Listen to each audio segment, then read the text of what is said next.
In today's gospel, Jesus tells those who are gathered around him to be wary of the hypocrisy of the scribes and the Pharisees, who sound faithful with their words, but lack the integrity to live them out. This is not the first time that Jesus has highlighted their desire to be seen as better than everyone else.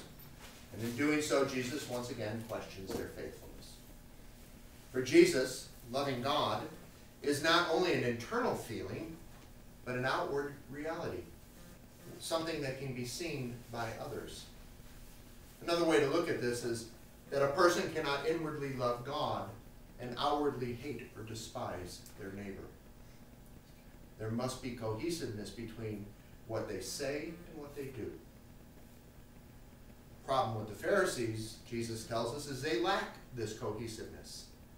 They used all the right words, but their actions, for the most part, didn't match what they had to say. It's like me walking up and saying, Janet, I love you. But once you're out of earshot, I start telling him all these things about you. Just to complicate your life or maybe even discredit you amongst the people who know you.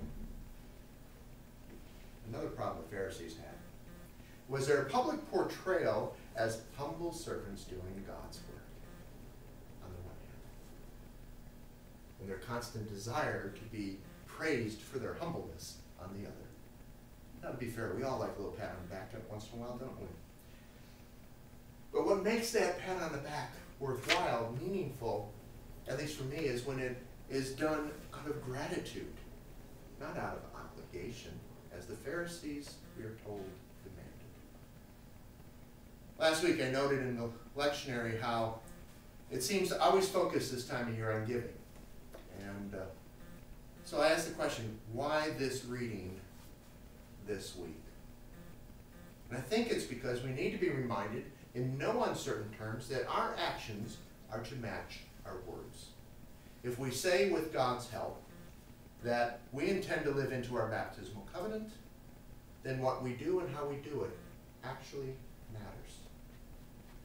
If we say we're going to seek and serve Christ in all persons, but only look to our own needs, or limit our actions to an area, a group of people who really don't need what we have to offer, what does that say about us? If we say we have been given gifts by God to help build up the church, and instead simply maintain it, then how are we any better than the Pharisees that Jesus castigated? I don't say this into guilting us into increasing our charitable donation to the church so that we can meet our budget that is intended to support our desire to make a difference in the community, but to remind us, and I say that us includes me, that we are, if we say we are part of a community and that we support the work of that community, then we ought to show it by committing what we can to fulfill the needs of that community. So often this time of year we focus on the financial needs of the church. And to be fair, those needs they're real. But what we offer needs to meet a wider need than just finances. Therefore, what we give should be a combination of what we have to offer: time, talents, treasures.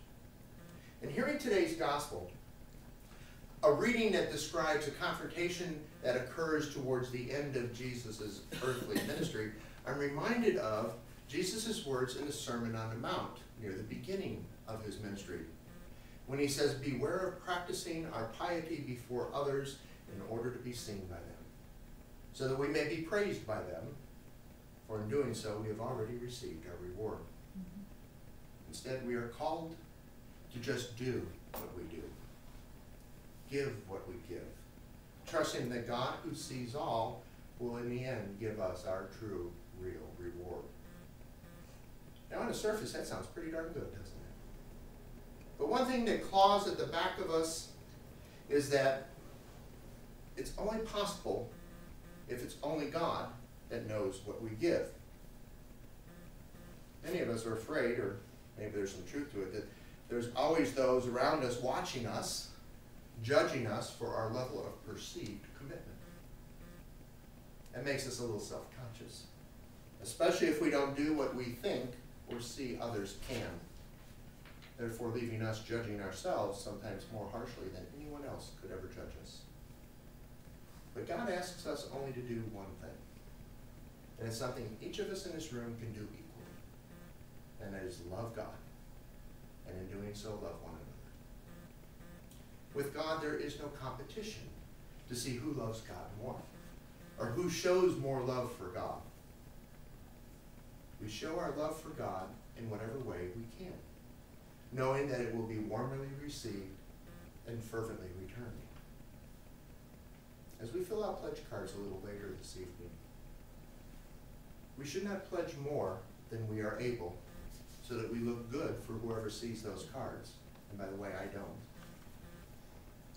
Nor should we pledge less, thinking that as long as we give something, God will be happy.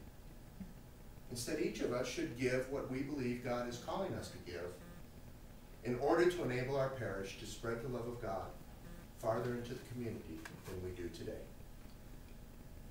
Now, if you've never made a pledge before, start small, $5 a week. If you have pledged, remember that the church doesn't ask you to solve all the world's problems by giving everything. One person, only one person, ever met the world's greatest need all on their own, and he died on the cross 2,000 years ago. All we are called to do is try our best, working together, to meet the needs of those around us. Amen.